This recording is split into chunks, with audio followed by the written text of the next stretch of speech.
You gotta start at case reports, right? Okay. Okay, so let's do an analysis of how to get ahead while being active on the map as Zerg. You don't need push-ups. Well, if you would prefer that, then I don't have to do them. Okay, so this is a fun little ZvT that we played, where I'm using a build that allows me to be on the front foot for a lot of the early to mid game. And that gives you a lot of say in what the Terran is doing with their army. This isn't really specific to this matchup in principle, but the idea is if you are pressuring the opponent, oftentimes that gives you a really clean defensive setup at home. So we see a CC first out of the opponent. This is something that you probably won't face very much in your games. This opponent is metagaming me because we played a lot. So I see this barrack setup. I'm just using these 4 links to pressure what I can. Normally, I would attack the SCV that's building this base, but because they took a really greedy CC first, I'm breaking in through this depot and just trying to mess up the opponent's build. So what have we done already? We got a supply depot cancel. The Reaper is at home. This SCV is in danger. And what do I have on my side of the map? This is the beauty of mixing in a little bit of pressure in your play. Behind that, I have 2 queens being made, which are long-term investments, and 2 drones, which are long-term investments. So this is dedicated pressure. I have 4 links. You could do this with 6 links and it would be a kind of similar move. But I'm setting the opponent off balance and I'm forcing the action to be on the opponent's side of the map. Look, the gas is messed up. The gas is messed up, the timing of the build is messed up. It's just less comfortable for the opponent to have to use the Reaper defensively to adjust the workers and even to lose, I think it was, yeah, 2 SCVs have been killed already. So this is pretty disastrous, and I only sent 4 Zerglings. So my queens are injecting, I have a Roachhorn behind this, and now I have a plan for another little pressure move, right? So my next pressure move is going to be a round of roaches, just as I have about a little bit more than 1.5 base mineral. So my queens are zoning the Reaper. The roaches come out, you can't explain that. And now the roaches are going to go forward on the map. And I'm going to bring the queens too, why not? Why not? We'll bring some queens. So notice again, this is an attack. It's true, this is an attack. I'm going on the front foot, but what am I doing behind it again? I'm going for 2 queens, which are long-term investments. They're energy units, they gain value over time. They give me creep spread, they give me injects, they give me transfuses, and 5 drones, which are also long-term investments. So the Roach Ravager is coming up here, messed up the depot wall. Now the opponent is supply blocked. Killed a Hellion. Killed an SCV. Killed another SCV. So I'm focusing on my micro here, and I have some stuff being prepped at home. I could even do better here and take a 3rd at this time. I'm floating a little bit of money. I could take a gas, could, yeah, make a couple overlords. It takes some practice. One thing that you should be aware of is during this phase, what is your plan for what to build? Are you building overlords and drones? Are you taking a base? That kind of thing. In general, attack and expand is a pretty smart approach. So I'm making 10 drones here. I lost a bunch of supply with the roaches, but that's fine. I have map presence here. I'm killing stuff. The supply depot is actually on fire. I'm taking a lair. I'm taking a 3rd base. I'm taking 2 more gases. 2 more gases. And you can't see it in the replay, but the opponent manor paused here because they felt very confident that they defended some pressure. But look at this shit here. 23 out of 16, 3 out of 3 in the gases. This space is saturated with a gas evo chamber and a 3rd base on the way. What does the opponent have? Saturation in the main and like half saturation at the natural with the gas. This is a severe underestimation of what the Zerg can be doing behind this. So I'm moving into tier 2 tech. I have a Roach Warren so I can make more Roach Ravager if I need to. My third base is going down. I have another round of queens coming out. I made a spine because I knew that the opponent had quite a few cyclones, so I really wanted to anchor my lead.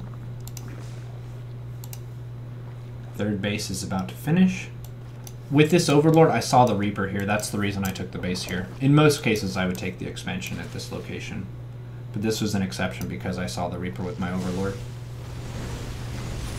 So I'm putting the spine down. Queens are transfusing. These are the queens that I made during the attack, and they gained enough value to transfuse each other. So now we're just going into a pretty normal macro game, but I have a pretty nice situation. The opponent's worker count is pretty good. Pretty good, pretty good. They've done a nice job of recovering. The opening build was very, very greedy. So you could say, as an opponent's plan gets more and more greedy, they have more room to take some damage and still be okay. So with the CC first, you expect to take a little bit more damage than with a Barracks first. Now I have some Lings running around. Notice again, these Hellions could be in my worker line.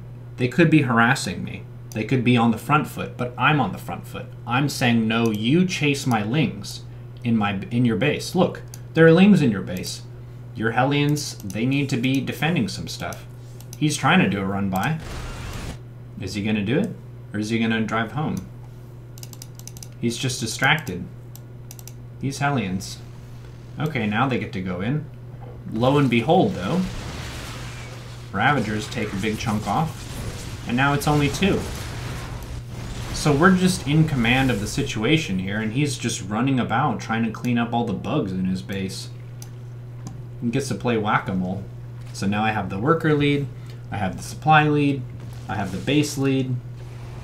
I have most of the advantages I need. And the opponent's army is pretty small. So I'm not too worried. Queens are spreading creep. Roach Ravagers running around. We're taking a trade. Roach Ravager is a pretty cheap army composition, and if you make it and have a lot of supply, it's one that benefits from trading pretty effectively, I think. Hydras are units that you usually want to conserve rather than trade, but Roaches are quickly made and they don't scale super well, so as the game progresses, generally you try to make fewer Roaches. Fewer Roaches and more Hydras if you're against mech, or Swarm Hosts. So we're just doing more pressure now. We killed a... I'm not sure if that was a Hellion or a Banshee. We killed something. So I have 7 queens. This is a pretty important number because this is enough that you can have 3 queens injecting all the time, and you can have some queens that are dedicated for creep spread. It also just ends up being a really annoying obstacle for the opponent. They can't do Hellbat run by because queens can beat Hellbats. They can do Hellions, but queens can usually shave off some damage, and it just makes it more difficult if there are queens around the mineral lines. But yeah, one thing that I haven't really thought about until recently was the health of creep tumors as just a way to enhance your presence on the map by size. So each of these tumors is 50 hit points. If the opponent wants to push into me, it's going to be the best if they clear the tumors. And that takes actual firepower to remove those from the game.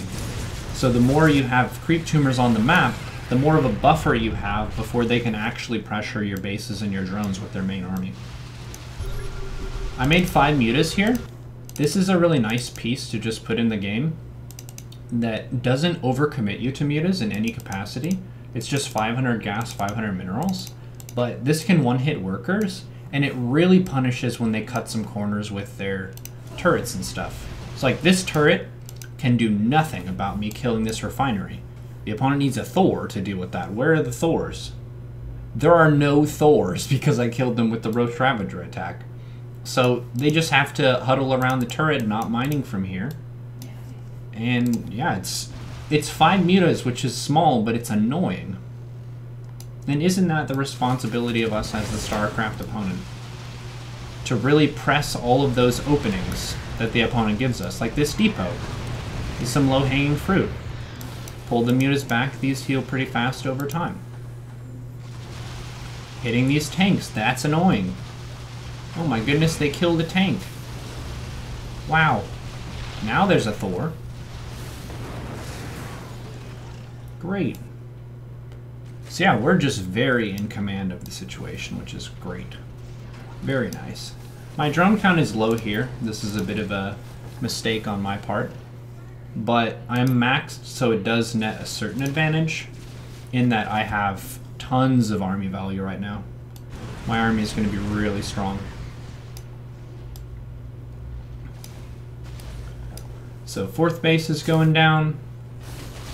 Trying to do some stuff with my Roach Hydra. This could have been microed a lot better. For sure. But it's a trade, right? We traded, we had a lot of roaches. Roaches are kind of bad. So we're getting rid of that. And now we can make Hydras and Heck Muffins. I mean Swarm Hosts. And Vipers. So we're moving up the tech tree. A nice thing about trading as well is you know exactly what the opponent's composition is. It gives you a very intimate sense of what they're building if you're actively fighting them. I think a lot of people get really frustrated because they're not active in the game, and then they're constantly surprised by some unit composition they didn't expect. Roach Hydra Viper. Just bumping into him, seeing what's up, making him pressured. And they've never really moved across the map and shot at my bases yet because they're scared. Terran's got to defend. Zerg is all over the place. Look at this, Roach Hydra in this space. Look at this amount of army value here. All of this stuff chased 4 Roaches and 3 Hydras. This is a GM level player. People do this, especially when it's been a pretty frustrating game over 15 minutes or so. You just want to get rid of the crap, and it's really hard to just box the perfect amount of stuff and then send it over to clean it up. So it bought me tons of time. Tons of time. Now I can make Swarm Hosts with that supply, and a Greater Spire, and take a base. And there's an expansion. Oh, now the opponent moves across the map and dies horribly to Roach Hydra Viper, Blinding Cloud, Swarm Host, Queen. I think these 7 queens have been alive the whole game. Well, aside from the first ones that attacked. These 7 queens, how much value have they gotten in the creep tumors that were dropped? Probably a lot. Probably a great deal. Queens are good investments. One thing that's really good to do with queens is shift rally a bunch of different commands. So you can shift inject this base like 4 times, shift inject all these tumors, and then shift move command somewhere. Somewhere that's safe within your territory. And that's when you really have tons of different processes cooking up at the same time. Because that's the essence of multitasking, right? Is your ability to queue up multiple commands so that these queens are working on a sequence of jobs while you get to focus on your army. That's when you can really make big plays and power through the macro behind it. Is when you give the queens lots of different assignments. And then you leave them at a place which allows them to defend a key objective. Like this is my newest base, and the queens are just hanging out here. It's kind of unfortunate that I didn't scout this earlier. Oh well. Yeah, the opponent is effectively dead here. So the additional review isn't super beneficial, but I'm using Parasitic Bomb on Vipers, just trying to deny the next spaces and stuff. I'm never really charging up into this natural area just because that's a really bad spot to take fights. It's good for the Terran, bad for me. So I'm just trying to starve him out. There's a finite amount of resources in these 4 bases. So if I just keep killing the new base and I keep trading, then they won't be able to make anything. And I have a huge bank here. No problem. No problem. Oh, cool. And that is an active bug style.